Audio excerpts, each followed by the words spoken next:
Donc bonjour tout le monde, nous allons poursuivre cette séance numéro 2 et aujourd'hui on va parler de la compacité. Alors, on a dit, lorsqu'on a annoncé la définition de la compacité, on peut symboliser la compacité par l'alphabet C.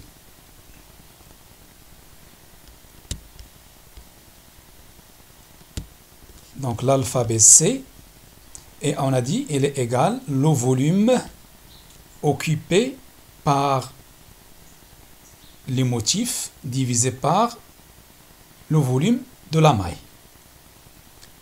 Alors, ceci est égal en considérant que les atomes ce sont des sphères rigides et ayant un rayon égal R. Donc, le volume d'une sphère, c'est 4 pi R à la puissance 3, le tout divisé par 3, fois le nombre de motifs. C'est le Z. Et on divise par le volume de la maille. Sachant que, dans notre cas, nous sommes en train d'étudier le cubique à face centrée, donc on a trouvé que le nombre de motifs Z égale 4. Et le volume de la maille, puisque c'est un cube, c'est A à la puissance 3. Donc, pour simplifier cette écriture, je vais essayer de trouver une relation entre le rayon R et le paramètre A. Donc, je vais raisonner sur la face d'un cube. Donc, voilà la face à droite, la face plutôt à gauche d'un cube, c'est cette partie-là. Donc, j'ai l'arête selon Z. Voilà le A, c'est le paramètre de la maille. Et selon OX, voilà le A, le paramètre. Donc, j'ai un triangle rectangle. Voilà un triangle rectangle. Donc, je peux appliquer le théorème de Pythagore. Donc, A au carré plus A au carré, elle est égale à la grande diagonale de cette face. Au carré, bien évidemment.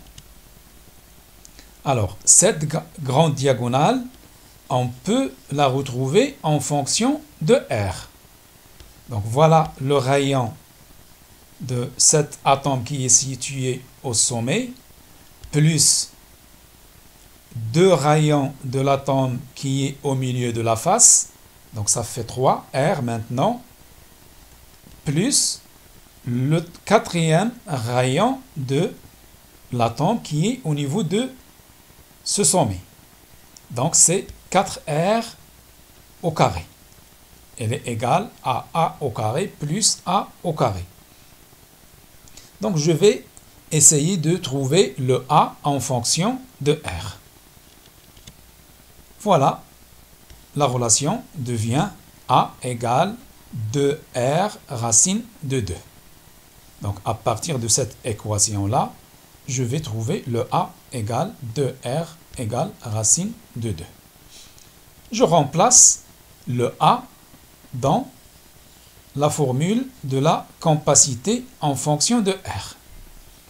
Donc Z 4 pi R à la puissance 3 divisé par 3 sur A à la puissance 3 égale Z 4 pi R à la puissance 3 divisé par 2R racine de 2, le tout à la puissance 3.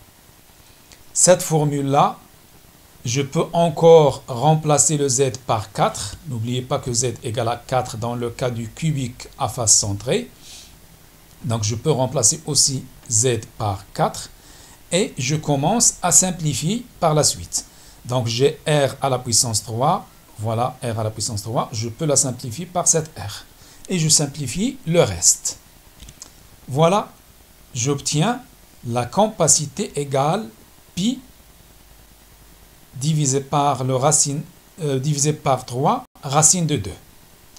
Et je remplace pi par sa valeur, ce qui me donne 0,60 0,74.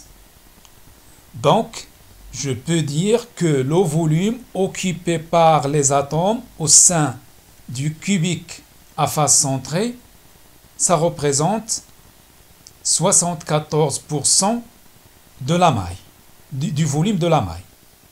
Donc, il y a encore 26% du volume de la maille qui est encore vide. Et vous pouvez le voir déjà ici. Vous voyez, il y a ici un vide. Là, il y a encore un vide. Là aussi, encore un vide. Donc, la maille, elle n'est pas totalement occupée. Donc, le taux d'occupation, c'est 60.